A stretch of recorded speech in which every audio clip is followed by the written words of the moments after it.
বন্ধুরা, আজ আবার ফিরে এলাম। আজকের আলোচনার বিষয় হচ্ছে দেবীতারার সাধনে কোন মালা ব্যবহার করা হবে। আমরা বিভিন্ন মালা জপের কথা পাওয়া যায়। শাস্ত্রে বলা হয়েছে যে জপাত সিদ্ধি জপাত সিদ্ধি, এতে কোনো সংশয় নেই। জপতে জপতে সিদ্ধি লাভ করা যায়, জপের বিকল্প কোনো কিছুই নেই। প্রথমে বলতে পারি যে তারা দেবীর মন্ত্রের জন্য মহাশঙ্খের মালা অত্যন্ত ফলদায়ী। দেবী তারার মন্ত্র ওই মহাশঙ্খের মালা দিয়ে জপ করলে তাড়াতাড়ি দেবী দর্শন লাভ হয় এবং সাধনায় সিদ্ধি লাভ করা যেতে পারে। এবার আসি যে মহাশঙ্খের মালা কি। মহাশঙ্খের মালা সাধারণত মানুষের মারা গেলে এবং তার করটি কথার অর্থ হলো মাথার দিকের অংশ, কিছুটা অংশ কেটে নিতে হবে। কেটে নিয়ে তাতে টুকরো টুকরো করতে হবে, টুকরো টুকরো করে সে দিয়েই মালা বানাতে হবে।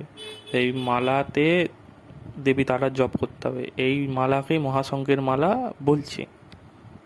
2 নম্বর মালা, মৃত মানুষের দাঁত আঙুলের পর্ব কেটে নিয়ে মালা তৈরি করলে এবং সেই মালায় জপ করলে দেবী তারা ও কালিকা দুজনেরই জপ সফল হয় এবং সিদ্ধি লাভ হয় এবং সাধনস্থলে দেবী চিরকাল স্থির হয়ে থাকে।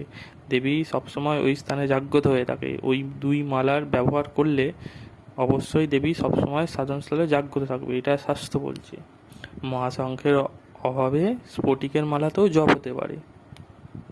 রুদ্রাক্ষর মালা দিয়ে জপ করলে জপের ফল সর্বসিদ্ধি লাভ হয়। শান্তিকর্মের জন্য আপনি যদি শান্তি চান, শান্তিকর্ম বিভিন্ন পৌষ্টিক কর্ম হয়, সেটা হচ্ছে কুশগ্রন্থি মালা ব্যবহার করা হয়। এবং মারণ কার্যে মানুষকে মেরে দেওয়ার জন্য মারণ কার্যে গাধার দাঁতের মালা তৈরি করতে হবে। কী করতে হবে? গাধার দাঁতের মালা তৈরি করতে হবে। উচ্চারণে ব্যবহার করতে হবে ঘোড়ার দাঁতের মালা। এবং বশীকরণের জন্য প্রবাল সমুদ্রের যে প্রবাল তৈরি হয়, প্রবালের মালা বানাতে হবে।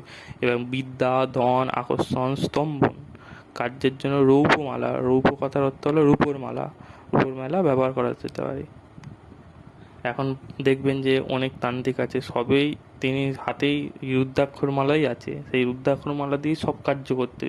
কিন্তু স্বাস্থ্য বা ধর্ম এই কথা কখনো বলে না। বিভিন্ন কার্যের জন্য বিভিন্ন মালা নির্ধারণ করা হয়েছে, সেই মালাতেই সেই কার্য করতে হবে, না হলে কার্য নিষ্ফল হয়। ওই জন্য এখনকার দিনে এত টাকা খরচ করে যে আপনি বশীকরণ, শটকর্ম বা পুষ্টিক কর্ম করছে, কোনো কিছুই ফল দিচ্ছে না। আসলে মানুষ এই মালা সম্বন্ধে অবগত নয়। অবশ্যই মানুষকে এই মালাগুলো সম্বন্ধে ধারণা জানতে হবে। প্রসঙ্গত বলে রাখি যে মালা সংস্কার করতে হবে। মালা সংস্কার না করে যদি ওই মালায় জপ হয়, তাহলে দেবী কুপিত হয়। দেবী আশীর্বাদের জায়গায় অভিশাপ দেন এবং শিবলোকে গমন করেন। অবশ্যই মালাতে দেবীর প্রাণ প্রতিষ্ঠা এবং দেবীর পূজা করতে হবে, গুরু দ্বারা সংস্কার করতে হবে। এবার মালাকে কিভাবে আপনি সংরক্ষণ করবে? তন্ত্রের বা এতগুলো যে মালার কথা বললাম, এই মালাতে কখনোই তুলসী পাতা, গঙ্গা জল, গোময় স্পর্শ করা যাবে না, ঠেকানোই যাবে না, তাদের সংস্পর্শেই আনা যাবে না। এবং লুকিয়ে রাখতে হবে। লুকিয়ে কথাটা তো গোপনে রাখতে হবে, যেটা কেউ না দেখতে পায়। আপনার মালা আপনিই শুধু দেখতে পাবেন।